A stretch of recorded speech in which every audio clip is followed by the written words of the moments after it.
یک نفر از دنیا رفت، گفت افتن خوابش دیدم، من مطابق آیات نباشه نمیگم خواب رو. گفت اوضاعم خیلی خوب، یک هدیه خوبی تو برزخ بهم دادن. گفتن بره چی؟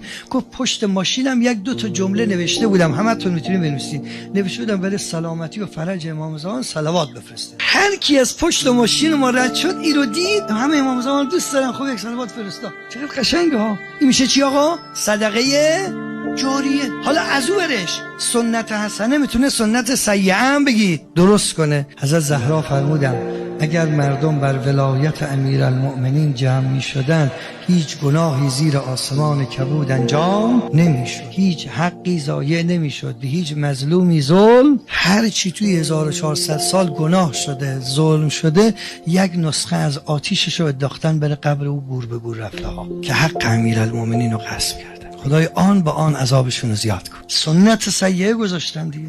اولین کسی که روسریشو تو ایران برداشت و این روسری برداشتن رو به قول ما بابش کرد. همه اونایی که روسری برداشتن و گناه دارن میکنن و متلک به ناموس مردم میگن، یک نسخه از آتیش رو میذارن به رو کسی که اولین نفر. این میشه سنت سیئه. هم سنت حسنه میتونیم درست کنیم، هم سنت سیئه.